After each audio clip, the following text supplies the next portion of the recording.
Hello friends, welcome to our channel. मैं रोहित लाल। अगर आप Jharkhand TET, Jharkhand field work, Jharkhand intermediate level या जेएफएससी सीजीएल या जेएफएससी के द्वारा और भी कोई एग्जाम का तैयारी कर रहे हैं तो ये वीडियो आपके लिए है। हम लोग जेएफएससी के नागपुरी के सिलेबस का प्रैक्टिस क्वेश्चन के थ्रू सिलेबस को कंप्लीट कर रहे हैं। ये प्रैक्टिस सेशन का 4th वीडियो है। अगर आप मेरे चैनल पे पहली बार आए हैं तो प्लीज चैनल पे विजिट करें। एक प्लेलिस्ट बना हुआ है, वहाँ 3 वीडियो ऑलरेडी अपलोडेड है और नागपुरी का पूरा सिलेबस का वीडियो अपलोडेड है। अगर आप अभी तक नहीं देखे हैं तो उसको देख लीजिए, बहुत सारा टॉपिक आपका अच्छे से क्लियर हो जाएगा। आइए शुरू करते हैं। पहला क्वेश्चन है, अपनहिति संबंधी विशेषता कौन वर्ण से जुड़ल आवेला? तो ऑप्शन दिया हुआ है अ, ई, उ, आ। तो अपनहिति संबंधी विशेषता जो है ना वो ई से जुड़ा हुआ माना जाता है। आइए नेक्स्ट क्वेश्चन देखते हैं। दीर्घ स्वर में कै ठो वर्ण आ है? तो दीर्घ स्वर में 5 ठो वर्ण है। ठीक है, कौन कौन? आ, ई, बड़ी ऊ, ए और ओ। तो ये 5 वर्ण जो हैं वो दीर्घ स्वर के पार्ट होते हैं। पूछा है कि नागपुरी में ए का किस तरह के वर्ण के रूप में हम लोग इसको जानते हैं, ये पूछा है। ऑप्शन दिया हुआ है व्यंजन वर्ण, अंतस्थ वर्ण, स्पर्श वर्ण या देवल कोनो नहीं। तो इसका आंसर होगा देवल कोनो नहीं। ए जो है वो दीर्घ स्वर का पार्ट है। और अगर दीर्घ स्वर में भी देखें तो इसको उच्चारण के हिसाब से अग्र स्वर का पार्ट माना जाता है। देवनागरी से नागपुरी लिखे में संयुक्ताक्षर कर व्यवहार कहाँ कहाँ देखे मिलेला? ऑप्शन है तत्सम, तद्भव, आगत शब्द में या देवल तीनों में। ठीक है, तो इसका ऑप्शन के अकॉर्डिंग आंसर क्या होगा? तो इसका आंसर होगा देवल तीनों में। तत्सम जो कि संस्कृत से रिलेटेड वर्ड को तत्सम कहते हैं। तद्भव जो कि संस्कृत से हिंदी में कन्वर्ट हुए शब्द को तद्भव कहते हैं। आगत शब्द मतलब जो विदेशी शब्द हैं, जो विदेशी भाषा से प्रभावित शब्द हैं, उसे आगत शब्द कहते हैं। तो इन तीनों ही तरह के शब्दों में हम लोग संयुक्ताक्षर का प्रयोग करते हैं। अगला क्वेश्चन है, नागपुरी लिखित में व्यवहार होए वाला कै ठो ध्वनि उष्ण व्यंजन में आ है? तो अगर आप हिंदी व्याकरण के अकॉर्डिंग देखें ना तो उष्ण व्यंजन में 4 ध्वनि आता है, तलावेश, मूर्धन्य, दंश और ह। लेकिन हम लोग नागपुरी में जब लिखते हैं तो इसमें तलावेश और मूर्धन्य का प्रयोग नहीं होता है। तो श और ह, यह 2 उष्ण ध्वनि जो है वो नागपुरी में देखने को मिलेगा। तो इसलिए इसका ऑप्शन क्या होगा? 2 ठे। ठीक है, आइए नेक्स्ट क्वेश्चन देखते हैं। अगला क्वेश्चन है, अंतस्थ व्यंजन में कै ठो ध्वनि कहों कहों आपन रूप बदल देवेला? तो आप ये देखो कि हिंदी व्याकरण के अकॉर्डिंग अंतस्थ व्यंजन में ना 4 ठे ध्वनि देखने को मिलता है, मतलब 4 ठे वर्ण देखने को मिलता है। कौन कौन सा? य, र, ल और व। तो इसमें 3 जो है ना, य, ल और व, ये नागपुरी में अपना रूप बदल देता है। य कभी कभी आपको ज के रूप में देखने को मिलेगा, य ज बन जाता है। ल जो है वो र के रूप में यूज होगा और व जो है वो ब के रूप में यूज होगा। ठीक है, तो ये 3 ध्वनि जो है वो अपना रूप बदल देते हैं। तो इसका आंसर क्या होगा? 3 ठे। ठीक है, आइए नेक्स्ट क्वेश्चन देखते हैं। संयुक्त व्यंजन छ कर विकल्प ध्वनि नागपुरी में का होएला? तो छ, इसका ऑप्शन दिया हुआ है क प्लस तलावेश, क प्लस अ, छ, ख और ह। इसका देखिए ऑप्शन क्या होगा? सी। सी जो है ना इसका आंसर होगा। ठीक है, संयुक्त व्यंजन जो छ है उसका विकल्प ध्वनि क्या है? छ। आइए नेक्स्ट क्वेश्चन देखते हैं। दिया कौन तरह कर संज्ञा है के? दिया के बारे में पूछा है कि दिया शब्द जो है वो किस तरह का संज्ञा है। ऑप्शन है व्यक्तिवाचक, जातिवाचक, प्राणीवाचक या समुदायवाचक। तो दिया जो है ना वो जातिवाचक संज्ञा का उदाहरण है। आइए नेक्स्ट क्वेश्चन देखते हैं। एक वाक्य दिया हुआ है, रामू घर गेलक और तेल मखाए के सफुइत गेलक। ठीक है, सफुइत नहीं होगा यहाँ पे, सुइत गेलक मतलब सो गया। वाक्य में द्रव्यवाचक संज्ञा कौन है के? देखिए वाक्य फिर से पढ़िए, रामू घर गेलक और तेल मखाए के, तेल लगा के सुइत गेलक। वाक्य में द्रव्यवाचक संज्ञा के बारे में पूछा गया है। ऑप्शन है घर, मखाए, तेल या सुइत गेलक। तो तेल क्या है? द्रव्य है, इसलिए तेल जो होगा वो द्रव्यवाचक संज्ञा का उदाहरण है। आइए नेक्स्ट क्वेश्चन देखते हैं। एक और वाक्य दिया हुआ है, ई बेलूरिया छोड़ी से ब्याह के करी। इस वाक्य में बोला जा रहा है कि ई बेलूरिया छोड़ी से ब्याह के करी। वाक्य में बेलूरिया क्या है, किस तरह का संज्ञा है? ठीक है। ऑप्शन दिया हुआ है व्यक्तिवाचक संज्ञा, जातिवाचक संज्ञा, भाववाचक संज्ञा या देवल कोनो नहीं। तो देखिए बेलूरिया है ना, बेलूरिया क्या बता रहा है, भाववाचक संज्ञा का उदाहरण है, ठीक है। वो उसके भाव को शो कर रहा है, इसलिए यहाँ पे क्या होगा, भाववाचक संज्ञा का उदाहरण होगा। आइए नेक्स्ट क्वेश्चन देखते हैं। तोयरे निर्बुधिया मोके ठठेक आयहिस वाक्य में कै ठो संज्ञा कर व्यवहार होला, ठीक है। क्या है क्वेश्चन, तोयरे निर्बुधिया मोके ठठेक आयहिस, इस वाक्य में कितना संज्ञा का प्रयोग हुआ है वो बताना है।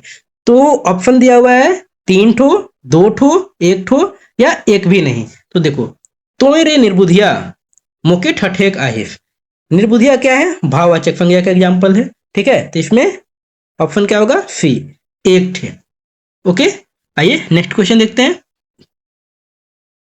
बिरसा गरज के कहलक मोय तो के नी छोड़ियो, प्रस्तुत वाक्य में कै ठो संज्ञा आ है, इस वाक्य में कै ठो संज्ञा है ये पूछा है। ऑप्शन दिया हुआ है 2 ठे, 1 ठो, 3 ठो या 1 ठो नहीं, ठीक है। तो हम लोग देखते हैं क्या कि बिरफा, एक तो बिरफा हो गया संज्ञा, उसके बाद कुछ दिख रहा है एक भी और नहीं है, तो इसका ऑप्शन क्या हो जाएगा, 1 ठो, ठीक है। 1 ठो इसका आंसर होगा, ठीक है। बिरफा गरज के कहलक मैं तो के नहीं छोड़ू, इस वाक्य में केवल बिरफा जो है वो संज्ञा है, ठीक है। आइए नेक्स्ट क्वेश्चन देखते हैं। सार्थक ध्वनि समूह से बनल पद के का कहल जाएला, ठीक है। सार्थक ध्वनि समूह से बनल पद के का कहल जाएला। ऑप्शन दिया हुआ है संधि, शब्द, समास या वाक्य।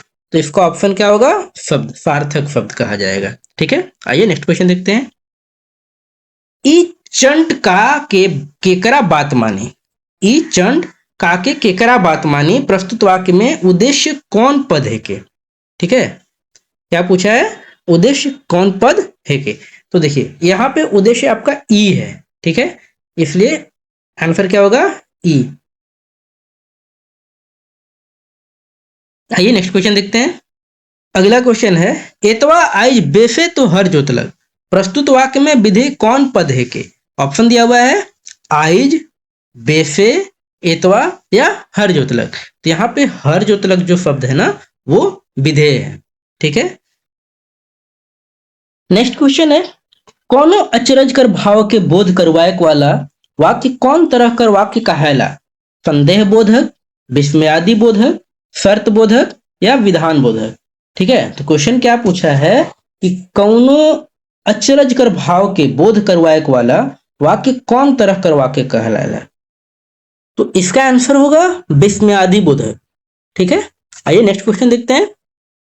का बात आहे कि सुगिया घूर घूर रांचिए जायला, प्रस्तुत वाक्य में बलाघात कौन पद पर पड़ है, ठीक है। यहां देखिए क्वेश्चन में क्या है पूछा है ना कि का बात आहे कि सुगिया घूर घूर रांचिए जायला, ठीक है। ऑप्शन दिया हुआ है बात, घूर घूर, रांचिए या सुगिया। तो यहाँ पे आपका ये देखना है कि क्वेश्चन में बोला गया बलाघात किस पद पे पड़ रहा है, मतलब किस पद पे हम लोग बल लगा रहे हैं। तो घूर घूर के रांचिए जायला, तो रांचिए जाए खातिर यहाँ पे रांचिए जो शब्द है ना, रांची जो शब्द है इस पे बलाघात लग रहा है, इस पे बल लगा के बोला जा रहा है कि घूर घूर के रांचिए जायला, ठीक है। यहाँ रांची जो है वो करेक्ट आंसर होगा। आइए नेक्स्ट क्वेश्चन देखते हैं।